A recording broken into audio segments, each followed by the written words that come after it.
Ser mãe é enfrentar batalhas invisíveis todos os dias.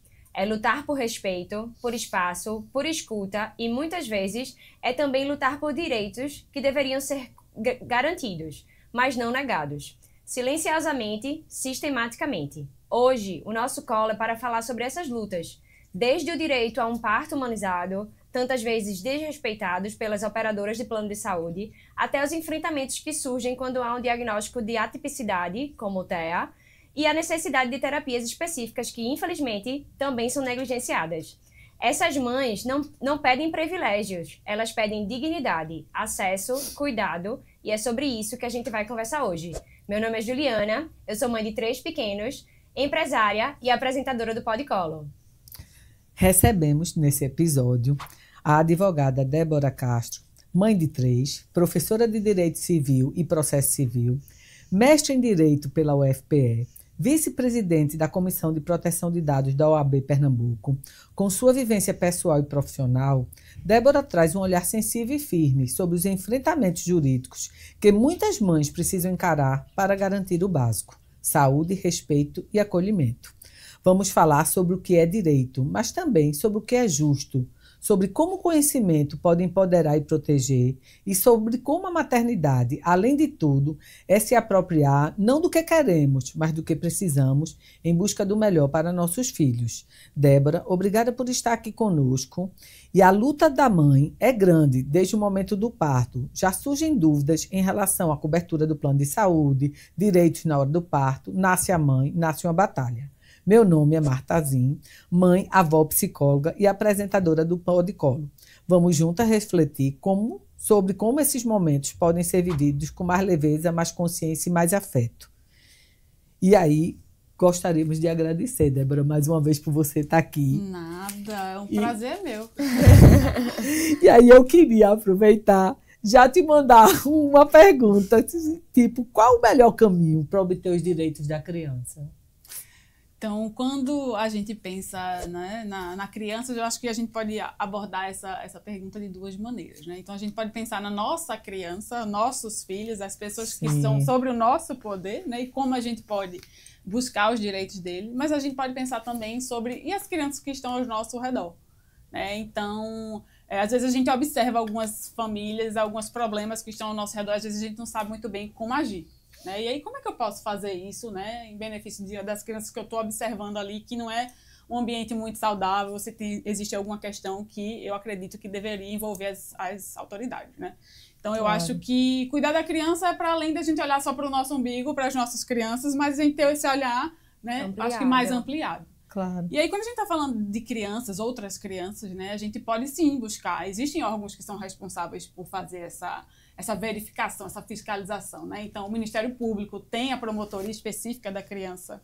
A gente pode falar diretamente com o Conselho Tutelar. Então, o Conselho Tutelar, inclusive, se você é uma instituição como escola, por exemplo, você é obrigado a reportar esse tipo de situação que tem dentro da sua instituição, né? Então, quando você verifica que existe ali uns maus tratos ou algumas questões, negligência dos pais, criança que chega muito suja, né? Ou enfim, que os pais são chamados e eles não vêm para a escola, né? Então, muitas vezes a escola busca, né, esse trabalho da família com relação até ao acompanhamento de terapias mesmo, né? Que a gente estava falando aqui de TEA, etc. Então, assim, a família não faz a sua parte, né? A escola ela pode sim, né, envolver outros órgãos para fazer com que essa criança tenha o apoio, né, que ela precisa ter. É dever do pai garantir saúde, alimentação, claro. Né? Então, acho que quando a gente fala de outras crianças, né, a gente pode envolver aí as autoridades realmente e trazer, enfim, se é uma questão... Outros agentes, exatamente, né? Pessoas que podem, né, ajudar nessa Eu questão. acho que, né, falar sobre o direito da mãe, e a gente tá falando aqui sobre o olhar da mãe, mas assim, o direito da família, né? Eu acho que envolve muito essa questão das coberturas dos planos de saúde, dos direitos e deveres, dessa relação, que eu acho que você bem sabe que é tumultuado, muitas vezes, né? Os planos se negam a fazer procedimentos básicos e isso acarreta numa série de contratempos, né? Desconfortos. E aí eu queria que você falasse, trouxesse assim, como é que a gente garante os direitos, né, sob esse olhar dos planos de saúde? Como é que a gente pode até antecipar alguns problemas? como é que a gente pode conduzir essa relação para que ela seja menos tumultuada? Então, acho que quando a gente estava falando das crianças, de a gente fazer esse tipo de reporte, a gente tem que ser primeiro responsável para entender exatamente isso, né? Veja, as famílias enfrentam essa dificuldade. Então, cada vez mais, e quem acompanha esse cenário sabe que são, assim, eu acompanho o cenário da evolução aí dessa questão da batalha, né? As famílias de pessoas com deficiências e os planos de saúde já há pelo menos uns 10 anos. A gente vê um vai e vem, existe muito lobby, existe, né? Então, é uma situação interesses diversos, muitos né, Débora? interesses envolvidos. Até entidades que se dizem representantes dessa comunidade autista, que, enfim, nem a própria comunidade reconhece como sendo seu representante. Então, assim, existe uma São diversas dificuldade. vertentes. Exatamente. Mas, assim, o que é que a gente pode fazer, né? Com relação às nossas crianças, eu acho que a gente pode buscar se informar, né? Acho que a informação, a gente buscar se informar é a coisa mais, assim, é mais relevante, a gente ter esse conhecimento para saber onde buscar essa ajuda. E aí, quando a gente está falando da questão de plano de saúde, né? Quais são as alternativas, eu acho que a primeira coisa que a gente tem que fazer é ter uma postura preventiva, né? Então, primeiro, quando você vai fazer esse tipo de contrato, é você ler o contrato, entender quais são os limites do seu plano de saúde. Parece básico, né? Parece básico, mas é complexo. Para o leigo é complexo. Não é? É verdade, mas às vezes você tem uma amiga que entende de contrato, você pode perguntar a ela. Inclusive, eu estou sempre aberta a novas amizades. Então, se alguém... Precisa. Porque sem brincadeira, você é leigo, lê aqueles termos, não fica claro para ele. Inclusive, até, desculpa te interromper, mas um contrato que é muito complexo, que coloca ali muitas palavras, ele pode inclusive ser um contrato abusivo, né? De forma que o cliente em si, ele não entende, né, aquela narrativa e ele se envolve ali e acaba assinando, mas sem saber exatamente o que é que está contido ali. Essa não é uma reclamação só com relação a contratos com plano de saúde, né? Existem contratos de uma forma geral, né? Inclusive essa vertente aí no direito da gente tentar simplificar até para fazer, né, as pessoas terem acesso ao judiciário, entender a sua própria decisão, entender o contrato, né? Isso faz sentido. Aproximar o público do contrato, mas eu acho que é isso. Que é justamente o juridiquês, né? Bota ali um monte de termo, um monte de coisa, você não sabe se é coisa boa, coisa ruim, você olha assim, né? Mas é isso, é você entender qual é a relação que você está construindo ali, comparar com outras operadoras para ver, né? Às vezes a pessoa faz um contrato de coparticipação e não sabe nem qual é a coparticipação que ela vai ter que arcar ali. Qual é o percentual, em que condições, às vezes a pessoa não sabe nem o que é coparticipação, né, Bra? A verdade é essa. Eu acho que vai no viés que é um pouco mais em conta, né? Por conta da coparticipação. Acho que caberia até conceituar o que é a coparticipação e o que é um plano convencional. Existem vários tipos de plano de saúde que você pode fazer, né? O plano com coparticipação é que você vai ter que pagar um pedaço daquilo que você usa do plano, né? Não é um plano que vai cobrir todo aquele rol lá da Quando ANS. você precisar de assistência, você vai pagar um percentual daquele serviço. Do valor daquele serviço, né? Exatamente. Então, quando você está falando de uma criança com TEA, por exemplo, que faz uma terapia intensiva, muitas vezes, né? Contínua, algo que não tem prazo para acabar, você está falando de uma coparticipação que pode ser astronômica, inclusive de inviabilizar o uso do plano de saúde. E aí existe precedente, né, do próprio STJ, falando que a coparticipação não pode inviabilizar o próprio tratamento. Entendi. Perde o propósito de ser. É verdade. Então, nesses casos de coparticipação, né, e da necessidade da terapia, o que é cabível nessas situações específicas? Depende do contrato, né? Sim. Então, a gente tem que analisar que tipo de contrato é esse, como é que essa cláusula está redigida, se ela de fato é ou não abusiva, né, do ponto de vista do consumidor. Mas existe sim esse entendimento, né, dos tribunais superiores de que, né, imagina uma coparticipação que custa R$20 mil. Então, assim, a sua mensalidade é 1.200 e a coparticipação é 20 mil, onde isso é, né, compatível. Execuível, né? Exato. Então, existe essa ponderação também com relação à questão de coparticipação. Mas eu acho que, enfim, você conhecer o contrato, você entender quais são as possibilidades, você entender quais são as terapias que está sendo colocada ali pelo seu médico, o médico do seu filho, né? Ele vai prescrever, quem prescreve terapia é o médico, não é o plano de saúde. E aí você entender, essa terapia ela está no rol da ANS, sim ou não? Né? Se está dentro do rol da ANS, é de cobertura obrigatória. Então não há o que se falar de vai cobrir, não vai cobrir, tem que cobrir. Né? E aí existem alguns outros medicamentos e terapias que não estão no rol, mas que já existem evidências médicas, estudos de que aquilo é de fato eficaz, né? E aí o que é que acontece? Muitas vezes os médicos prescrevem, os planos negam, né? E aí, estamos aí, inclusive agora em setembro, no meio de um debate sobre isso, né? Será que esse rol, ele é exemplificativo, podemos incluir outras coisas? Ou será que ele é taxativo e é só aquilo ali? Então, estamos no meio, de novo, dessa discussão. Essa é uma discussão que ela vem e vai, vem e vai, vem e vai. E no contexto das terapias, né? Como a gente vem a cada dia evoluindo e se aprimorando em novas terapias, em novos tratamentos, né?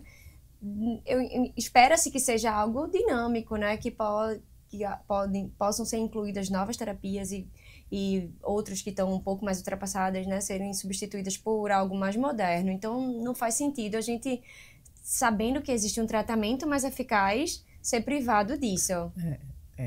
Por outro lado, eu acho assim que o que você falou aí, que eu acho que é bem, se inteirar, né? Se informar. Aí eu pergunto, existe um lugar específico ou um telefone específico onde uma pessoa completamente leiga, que não é o caso da gente aqui, tá? A gente tem acesso à leitura, a recursos, que possa se ligar e dizer, olha, estou com um filho nessa situação, vou para onde, falo com quem? Existe isso, Débora? Veja, o que é que acontece? Uma pessoa, geralmente, que está nessa situação não tem plano de saúde. Não. Né? Então, ela está muito mais desassistida. Porque, veja, existe uma obrigação legal do SUS providenciar essas terapias. Mas isso é uma obrigação que na prática é muito difícil. Então, assim, eu conheço ONGs que prestam esse serviço. O próprio CAPS, alguns CAPS têm essa assistência, né, para essas famílias, mas, assim, é muito difícil realmente o acesso. E aí, procurar a Defensoria Pública, buscar isso através do próprio SUS. Eu vejo muitas famílias também que elas vão para esses serviços prestados por universidades. Sim. Então, clínicas, escolas. Sim. Então, o pessoal busca muito esses serviços. E são bons serviços, né? Algumas universidades prestam um serviço realmente uma pena muito que bom. não é para todos, né? Não As vagas são limitadas. Essa é a dificuldade. Exatamente. E a grande dificuldade é que, normalmente, essas terapias, como o nome está dizendo, terapia, é uma coisa repetitiva. Sempre. Aí, quando cada um... Aquele não sai... Chega mais um. Essa conta um dia estoura, né? Exatamente. E os próprios profissionais que estão ali na clínica escola, veja, são estudantes, eles estão passando. E às vezes, para você fazer uma terapia, você precisa ter um vínculo daquela criança. Exatamente. Que é uma coisa difícil de ser estabelecida no caso de crianças. Na verdade, com todas as crianças, né? De um modo geral, a criança já tem um comportamento de desconfiança, sobretudo com um profissional vestido de bata, né? E aí, quando se trata de uma criança atípica, ainda mais agravado nesse sentido, né? De uma dificuldade um pouco mais acentuada em estabelecer um relacionamento seguro. Então, essa mudança, essa alternância de profissionais, que muitas vezes, né, a forma como os planos de saúde impõem que o tratamento seja realizado, não assegura esse vínculo, né? Não permite que aquele profissional ele se mantenha assistindo aquela criança. Dificulta tanto que até a rotatividade de profissionais na clínica fica muito alta. E aí dificulta exatamente o estabelecimento. A remuneração desses profissionais. Descredencia uma clínica, manda você para outra. Né? Então, assim, veja... Isso de descredenciar as clínicas é terrível, porque não é com aviso prévio, não, viu? De repente, você vê... A clínica foi descredenciada. Pela lei, ele tem que avisar com um certo tempo. Eu acho que, se não me engano, são 60 dias. Mas eu não vou dar a certeza para você. Mas na prática, né, Débora, a gente vê que o que está escrito no contrato, ele é descumprido, né? Deixando essa família, deixando essa criança, deixando essa mãe, né? Eu penso muito pelo olhar da mãe. Já é tão delicado o dia a dia, a rotina, já envolve tantas camadas da mãe, já exige tanto dela. E aí, no diagnóstico de uma atipicidade, a mãe se vê mais frágil, mais necessária, né? E assim, abre tantas vertentes e ali ela ainda tem que batalhar por direitos, né? Que deveriam, né? Estar assegurados. Não teriam nem que ser batalhados, né? Agora, parece que existe, eu não sei se eu estou... equivocada, agora estão caminhando para ter assim, uma pensão, uma coisa assim, para as mães de crianças que tenham uma determinada demanda, e aí uma pensão que garanta a criança. Né? O que existe hoje, né, com a Lei Berenice Viana, que é a lei que define os direitos para as crianças com autismo, mas existem também outros BPC no sentido de benefício de prestação continuada. O pessoal diz que é aposentadoria, mas não é aposentadoria, é um benefício, porque a pessoa não contribuiu para o INSS. É um benefício em razão da renda. Entendi. Em questão da deficiência mesmo. E aí a pessoa com deficiência, ou não só a pessoa com autismo, mas pode buscar esse benefício, tá, perante o INSS. Eu acho que é uma informação super relevante, né? A gente informar que existe esse benefício, que você pode se informar, né, Débora?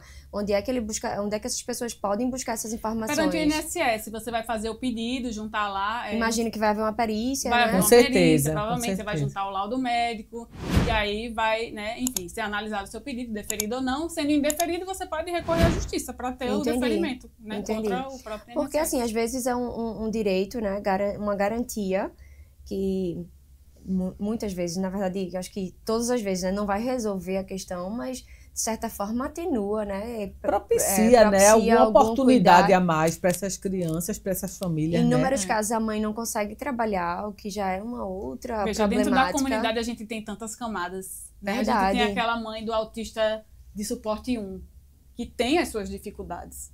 A gente tem a mãe do autista de suporte 2, a gente tem a mãe do autista de suporte 3. E aí a gente está dentro de uma camada muitíssimo desassistida. Imagina que... o suporte 3 é muito desafiador. É muitíssimo difícil, porque o Estado abandona essas mulheres, a própria família abandona essas mulheres, e elas são as únicas que ficam. E às vezes ficam numa situação que não suportam. E a gente perde muitas mães e muitas crianças por causa dessa desassistência. Caramba, chega a isso. Chega assim, Débora. Bastante. É um absurdo, né? Porque são... O desespero é tão grande, né? Mas é compreensível, é passível de entender essa mãe. Não é porque, assim, para além do humano, porque uma coisa é sua responsabilidade, seu compromisso materno, fraterno com o filho. A gente já falou aqui Outra sobre coisa a é sua exaustão, condição sobre cansaço. humana, né? De dar Exato. conta de algo que você realmente... Tem pessoas que dão e se saem muito bem, mas tem pessoas que não dão, realmente. E elas se Mas adoecem, até né? quem dá, quem assim, que a gente fala, né, sobre esse, né, paradigma, dá conta, né, Martinha? Eu acho que cabe a reflexão, né? A que pesado, custo, né? a A que que custo custo está dando conta, né? A que custo? Certamente está abrindo uma ferida ali, né? É importante se resgatar, é importante você se cuidar, você se valorizar, você cuidar da sua carreira. É importante uma série de coisas, né, Débora? Mas assim, quais circunstâncias a gente tá avaliando? A gente tem que entender que realidades e realidades, né? Exatamente. Não somos todas Exatamente. iguais. Existem realidades em que a mãe, de fato, vai se dedicar exclusivamente a cuidar da criança e muito provavelmente não vai ter ninguém assistindo ela. O que é lamentável, mas esses direitos, que é justamente o viés desse episódio, esses direitos, eles precisam ser garantidos, que a gente possa levar essas informações, né? Que essa militância aqui muito sutil e muito discreta, mas que a gente possa propagar que é algo importante, que é relevante, que a gente possa capacitar essas pessoas, né? Fornecendo informações para que elas possam buscar esses direitos. Eu acho que, veja, geralmente quando a gente se envolve com esse mundo, ou a gente faz parte dele, né? Ou a gente tem alguém muito próximo que faz parte dele. Verdade. Então, assim... Não é comum uma pessoa de fora aleatoriamente, agora eu quero saber abraçar sobre essa isso. causa. Né? Não é, Entendi. geralmente é alguém que está dentro dela. Não, foi assim que eu comecei a adquirir esse conhecimento com os meus filhos, quando receberam o diagnóstico há 8 anos atrás. E, assim, eu vejo que se houvesse talvez mais adesão, né, esse movimento teria mais força. Sim. Mas, enfim, lutar contra o plano de saúde, os grandes lobbies, os grandes, né? Todo o Estado em si. E, enfim, não é uma coisa fácil, né? E as mães acabam realmente sozinhas. A gente vê que você vai numa clínica, quem é que tá lá? 99% dos casos é a mãe. A mãe. Às vezes a mãe tá só mesmo, né? Assim que descobrem o diagnóstico, os parceiros, infelizmente, são os primeiros a ir embora. Eu né? tenho uma irmã. Ainda tem esse lado cruel, né? Você fica sozinha fato. Né? Pois é. Eu tenho uma irmã mais nova que precisou de terapias quando ela era menor. E eu lembro de um caso que me marcou muito. Às vezes eu acompanhava minha mãe nessa rotina de terapias, em que a mãe levava a criança para as terapias diariamente.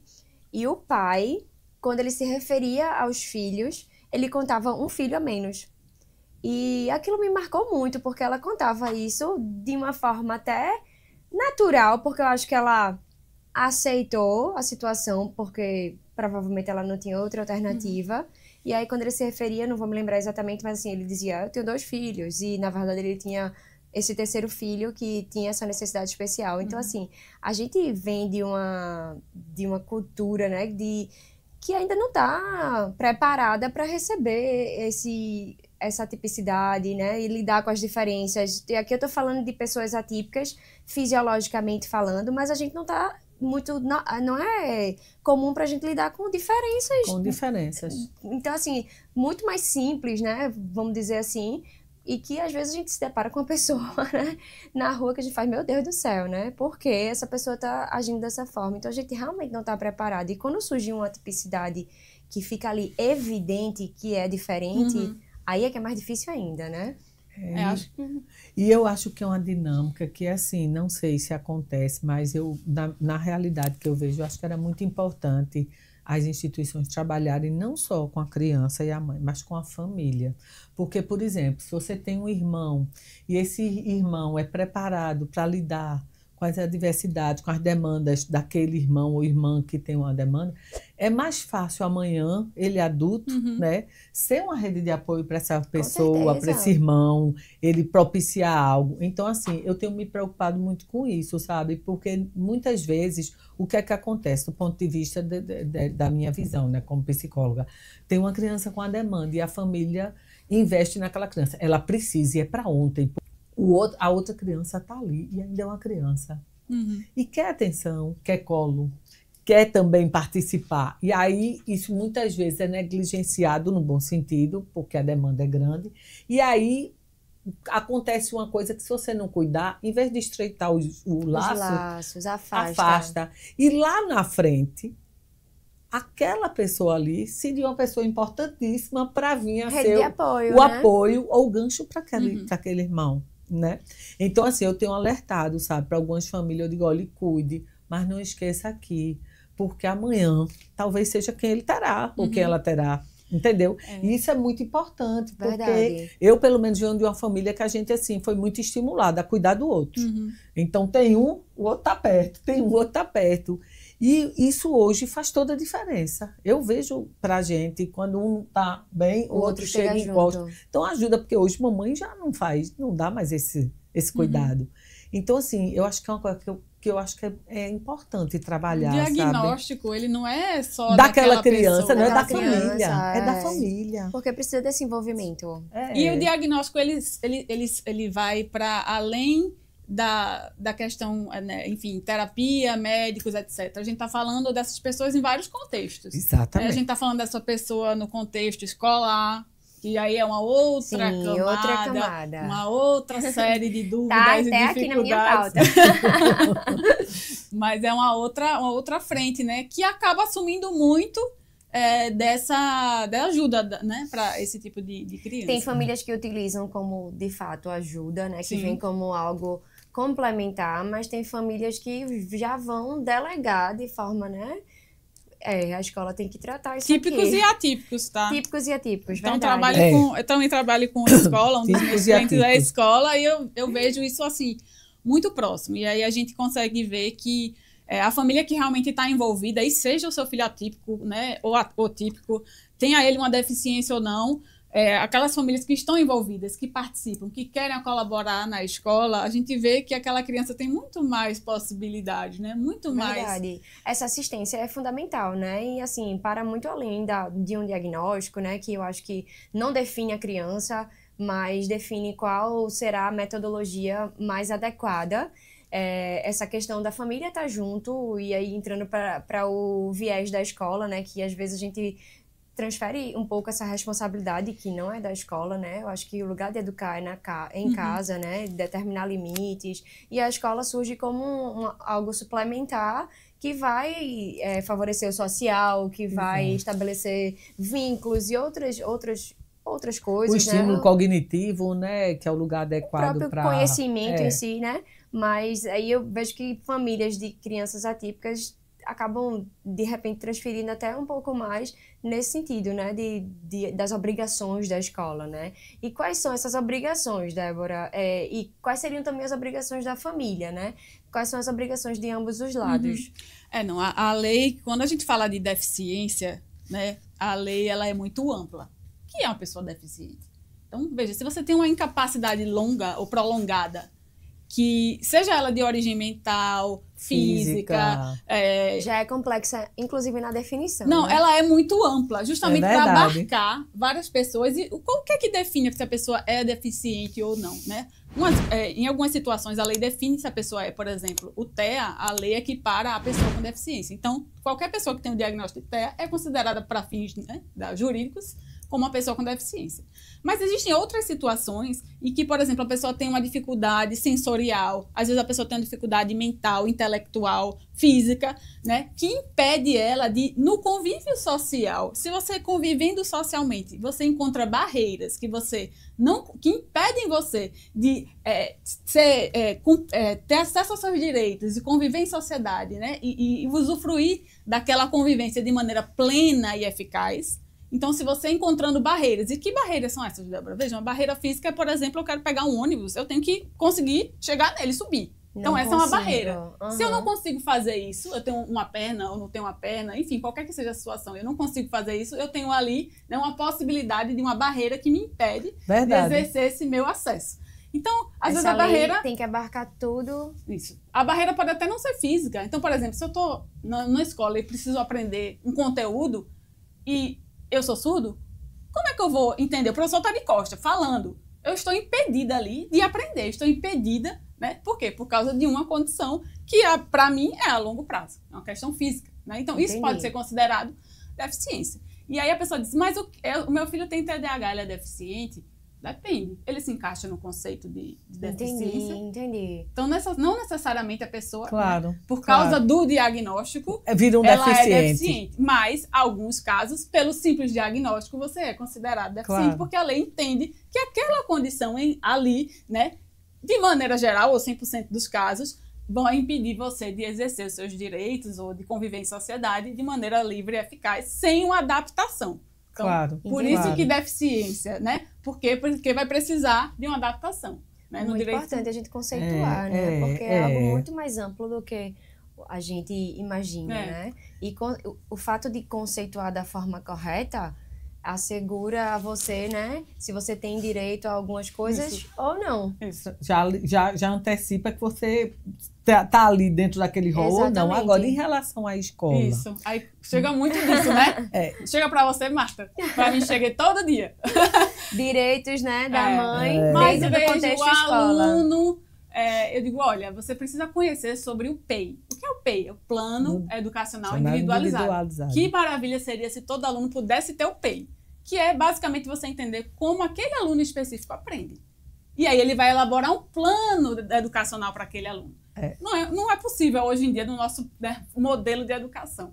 Mas para as crianças com deficiência, isso é essencial. É essencial. Às vezes o marco que ela vai atingir não é igual. E é um direito da família, Débora. É o direito do aluno. É um direito do aluno, Isso. não é nem da família, é do aluno. Então esse plano é um direito dele. Isso. E é uma obrigação da escola que recebe o aluno fazer esse plano. Entendeu? Importante. Agora, infelizmente, muitas vezes, algumas escolas já me chegaram queixas, recebem, mas não fazem. Quando você vai pedir, não tem. Não sabe nem o que é o AEE, né? Que é exatamente aí o programa de educação especial dentro da escola. Então, pode envolver ou não uma sala de recursos, deve envolver um profissional especializado nisso, para trazer... Com formação para atender a isso. Trazer esses Agora, alunos. sim, às vezes também tem outros casos. Por exemplo, eu já tive caso de que, assim, uma criança está super bem adaptada na sala, tem uma resposta boa, e aí vem a cobrança. Por que não está usando a sala de recurso? Veja, vamos atender ao que a criança precisa. Eu acho que entra também um pouco de bom senso. Pois porque você não pode. Porque existe a sala de recursos, tem que levar ele a usar. Quando é um prejuízo para ele, para aquela sala naquela hora. Então, assim, tem que haver, contudo, o bom senso, né? De que, assim, se aquela criança tem aquele apesar desempenho... de ter que, né? Pois aí tem uma aula que aquela criança, para aquela criança, uma criança mais sensível, aí a aula de música, a criança não fica bem. Por que não está participando? Porque para aquela criança não faz bem, independente até de demanda. Isso. Eu já tive um caso de uma criança que não tinha demanda nenhuma e disse, eu não gosto da aula de música. Eu disse, tu não gosta não? Ele disse, não. Eu disse, tu não quer nem ver teus amigos tocando? Quero não. Eu disse, tá certo. Então, Você vai obrigar uma pessoa a gostar de música? Eu acho que, assim, uma falta de respeito com a criança. É como obrigar todo mundo a jogar futebol. Tem que obrigar. Porque existem pessoas que são mais sensíveis, né? Pois é. Independente de haver uma Agora, o que a gente questão tenta é ali ou não. seduzir. Quando não tem, por que não tá gostando? E qual é o formato, tal. Vamos engajar com teus amigos. Mas, assim, eu acho que tem que ter muito bom senso. Mas a minha preocupação é todos terem direito a esse acesso, né? Porque, assim, fala de muitas pessoas que chegam para a gente e dizem, quando eu disse que tem uma demanda, já não tinha vaga. Eu entendo. Então, assim, Essa é questão é terrível, minha relevante. gente, é terrível. Então, a escola não pode negar matrícula para nenhum aluno, tá? Não é só a criança com deficiência, a não ser que por 2 motivos, basicamente. Ou a pessoa está inadimplente na escola, aí a escola pode negar a matrícula, né? Ou por uma questão de Até não... vaga também. Porque, vaga, assim, existe uma lei isso. que determina Isso, a quantidade de quando excede crianças, essa né? quantidade. Por isso que Ai, as quando- escolas têm que fazer um edital de matrícula, incluindo lá, dizendo quantas vagas ela vai disponibilizar. Entendi. Até para ser transparente nisso com os pais, né? Entendi. Para não negar uma vaga, dizer que não tinha, Exato. após, né, alguma tentativa dessa natureza, como Marta está reportando. Porque, assim, são famílias que passam fecham muitas portas para essas famílias e você não pode ser mais uma porta, né? Se fechando, né? Tem que Veja, abrir. se você escolhe atuar no ramo da educação, você tem o ônus e o bônus, Pois né? é, Então, pois é. você escolhe atuar naquele ramo, precisa estar adequado àquelas regras.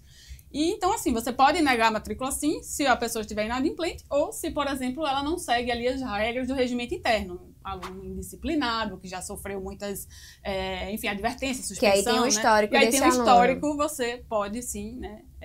Você pode aí embasar uma decisão nesse sentido, mas fora isso... E no caso do aluno, né, recém-chegado, que precisa de algumas adaptações, são direitos garantidos? Sim, com certeza. São direitos garantidos. A gente pode mencionar aqui alguns, né? Acho que uma dúvida muito frequente do pessoal é com relação às pessoas de apoio, né? Quem é que vai dar isso? O que é que a escola precisa providenciar para estar ali com aquele aluno, né? Então, a lei fala sobre aquele profissional que vai ajudar no cuidado básico. Então, a criança que não consegue andar, que não consegue comer sozinha, que não consegue ir ao banheiro, precisa ter essa pessoa que vai cuidar desse aspecto, né? Precisa ter alguém, né, o assistente ali, o apoio especializado nessa questão pedagógica. Com formação nessa Exatamente. área. E a gente também pode contar com o profissional de saúde, que esse daí não é fornecido pela escola, mas pode ser trazido pela própria família. E assim, pelo menos na escola que eu trabalho, lá no ETS, a gente tem um cuidado assim de trocar com os terapeutas das crianças, sabe? Importantíssimo. A gente sempre abriu as portas para os terapeutas no sentido assim de ver como é que eles estão trabalhando para com isso a gente ter uma mesma condução, uma condução harmônica, tanto eles saberem de como a gente oferece, como a gente saber para poder caminhar junto, porque senão a criança ela não tem um discernimento. A família nem sempre tem um conhecimento, né? Para ver se aquilo é a condução adequada ou não. Então, a forma de um ajudar o outro e a gente caminhar junto. Mas, assim, é bem desafiador, porque aí tem, às vezes, aquela família que nega, que não aceita daquele jeito e quer do jeito dela. E aí, assim, você tem que conduzir com muito tato, porque aí geralmente, tem uma criança, nesse momento, né? eles envolvem o advogado. Né? Graças a Deus, até hoje, nós nunca tivemos nada nem mais. Mas Agora, um caso, Juliana e Débora, que eu vi uma vez que me deixou preocupada foi num hospital, onde uma pessoa foi ter... O casal era de surdos, ela foi ter neném, e aí ele querendo saber da esposa e não tinha ninguém que soubesse dizer para ele que o filho tinha algo nascido, básico, onde né? é que a esposa estava e se ela estava bem. Então, assim, eu fiquei pensando, eu disse, poxa, estão falhando aí, né? Porque como é que num lugar desse não ter pelo menos um profissional que faça essa comunicação, né? São preocupações que a gente acaba não pensando, né? Não refletindo a respeito, né? Como você trouxe. Normalmente, quem faz parte desse contexto é quem vivenciou, né, alguma atipicidade na família e precisou, que eu vejo muito das famílias, é que elas precisam se especializar naquela atipicidade, nos direitos, no que é terapia, no que são os benefícios, para poder batalhar por esses direitos, o que é bastante desgastante. Mas isso é a responsabilidade de quem tem filho, né? Porque, veja, você tem uma criança atípica, você precisa saber parar além mais. Mas a gente, quando tem filho, tem que se apropriar, né? De alimentação, de educação, de condução toda, né? É algo a mais. E aí a dificuldade maior é porque é um volume maior, porque aí por conta das terapias, do funcionamento não, com certeza, atípico, né? tudo, Uma né? demanda é uma demanda maior. Bem maior. Não tem como a gente comparar. Não. Mas assim, eu acho que é uma coisa importante a gente falar sobre direito da criança e todas as crianças incluídas. A nossa legislação, ela trata a criança como o ponto central. Então a legislação, ela olha para a criança em qualquer situação do ponto de vista de olhar para aquela situação, para aquele espaço, né? Ela sempre promova o melhor interesse da criança. Então, não é interesse da mãe, não é interesse do pai, não é interesse da escola. O que tem que prevalecer sempre é o direito da criança. O que é melhor para a criança. Por quê? Porque ela é vulnerável, né? Porque ela está ali em processo de formação, de personalidade, enfim. Então, a legislação ela trata dessa maneira. Tudo que a gente vai fazer, inclusive, veja, tratamento de dados de criança na internet. Né? As empresas agora, com o ECA Digital, não sei se vocês souberam, mas recentemente... Maravilhoso. É porque isso aí cabe um Até episódio que exclusivo. Mas assim, a gente como pai e mãe, a gente precisa estar informado do que está acontecendo. Precisa. Né? Então assim, a gente para tomar saber. Melhores decisões. Exatamente. Então, se a gente não sabe o que o meu filho faz lá no Roblox, né? O joguinho que eles jogam, ou se a gente não sabe o que é que eles estão vendo na internet, se eu não sei acessar isso, se eu não conheço, como é que eu vou vigiar uma coisa que eu não conheço? E deixa para lá? É verdade. O nosso papel, ele precisa ser, né? Conhecer as coisas para poder trazer segurança para os filhos. A informação, né, que eu gostaria de trazer é somente porque eu acho que é, de fato, muito mais delicado para essa mãe atípica lidar com essas questões de plano de saúde, que são questões desgastantes, que são questões que envolvem conhecimentos que muitas vezes ela não tem. E aí, além de tudo, né, que uma mãe não atípica, né, ela já tem que lidar, ela tem que lidar também com essas camadas, que são camadas que, poxa, às vezes a mãe, um profissional que não sabe sobre direitos, não sabe leis, e de repente se vê ali debruçada sobre aquilo para poder entender quais são os direitos, de onde buscá-los. Então, isso que eu acho que é importante a gente levantar no sentido de acolhimento mesmo, de entender que muitas vezes elas estão cansadas para além do normal por conta disso, porque envolve questões que não deveria envolver, né? Deveria ser direito, ser garantias e não são. Então, isso que eu acho desgastante. Não precisa brigar por isso, exatamente. Né? Por isso que eu acho que nesse cenário, a gente tem o melhor cenário para criar uma coisa chamada comunidade, né?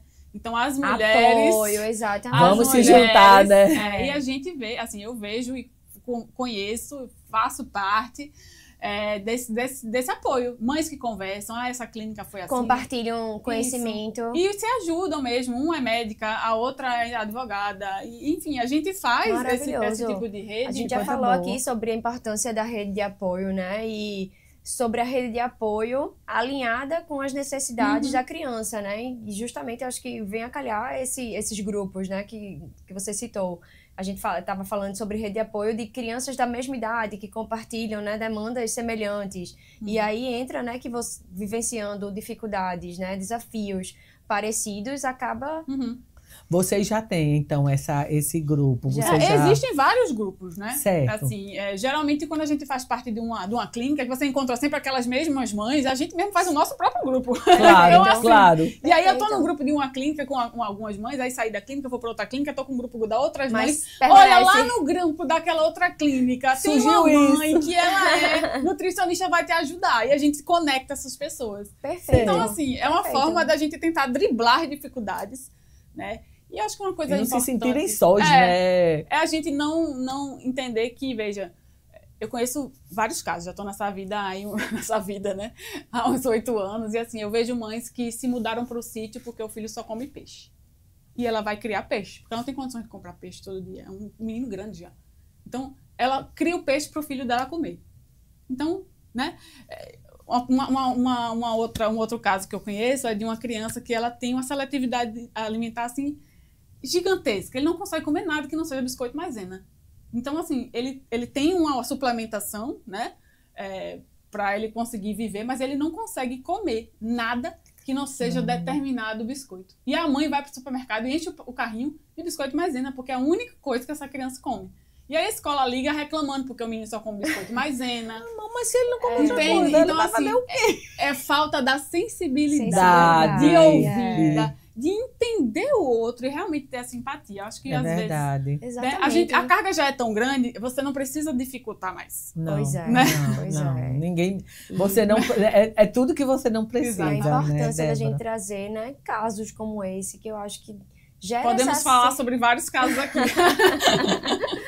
Eu acho que o episódio é sobre direitos, né, sobre garantias, mas na verdade a gente olhar para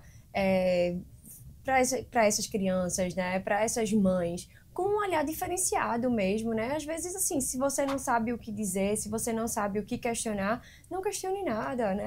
Só faça esse acolhimento com o olhar, com o que você pode, né? Às vezes eu vejo, né, uma mãe que está ali numa dificuldade e só quer alguma ajuda, e muitas vezes elas acabam respondendo, não precisa, tá tudo certo, por uma questão até na rotina dela, né, não tá acostumada a ser ajudada, que é o mais comum, mas assim, é o que você pode fazer, né, e ali não julgar, não... Claro, você falou uma coisa importante. Eu conheci uma mãe que era uma pessoa incrível, a menina dela era até, e ela disse, Marta, eu resolvi, e faz tempo, viu?